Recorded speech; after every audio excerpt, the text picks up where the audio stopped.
Hey everybody, here's a quick tale from a new job I'm working on. I won't say the name of the building out of respect for my employer and the people that work there.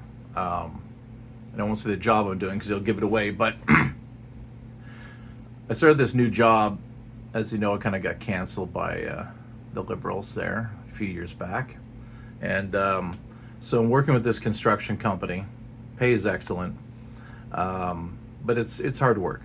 So I go up to the floor that I'm working on, fourth floor, and one of my colleagues is a lady that I'm working with, and she's actually one of the best workers there. Like, tell her what to do, and she'll go at it. So I'm talking with her, and I said, "My God, it's hot in here. Like, it's 30 Celsius, and the air conditioning's not working.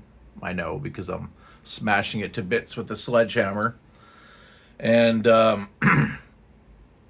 and I said, all these windows, the whole place is lined with beautiful windows, but they're all covered in plastic and a big blue X across them.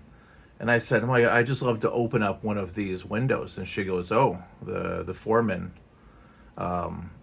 was told that people in the other tower, like 20 meters away, don't want to see construction workers working, that they were somehow offended by this."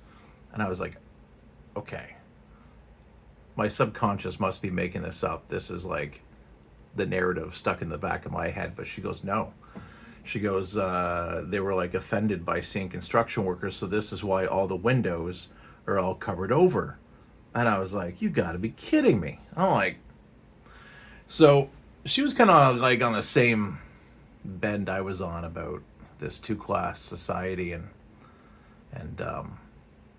yeah, we talked, and she said, "Oh yeah, in the cafeteria downstairs, for those of you that have the secret clearance that can actually go to this cafeteria, um, the people in the office building complained that they found the construction workers' appearance offensive. So reflective vests and hard hats and anything that's construction-esque must be removed before going to said cafeteria." And I was like, do these people not realize that these are the people that built this building, that fix the roads, that install their dishwashers and cut their lawns and fix their cars? You know, that this whole thing would come to a screeching halt if it wasn't for them. The reaction should be the opposite. It should be like they should be showing up with a fucking lasagna every Friday saying, "Hey, we made some food for you. Thank you so much." But no, it's met with contempt and whatnot by these. I want to say, ooh, I don't want to cause trouble, but it's discouraging to hear that. As like when your paranoia becomes affirmed by reality, it doesn't help anybody, especially you. And yeah, so basically, they find they're offended by looking through the windows and seeing people on the fourth floor where I'm at working. And I was like, this is what she's telling me. I'm like, that's absolutely ridiculous.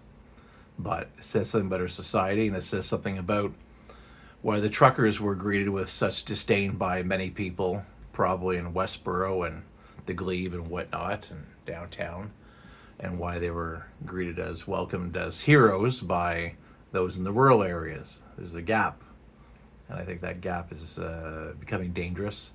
And I think this has happened in other countries, and it's either ended in revolution or worse.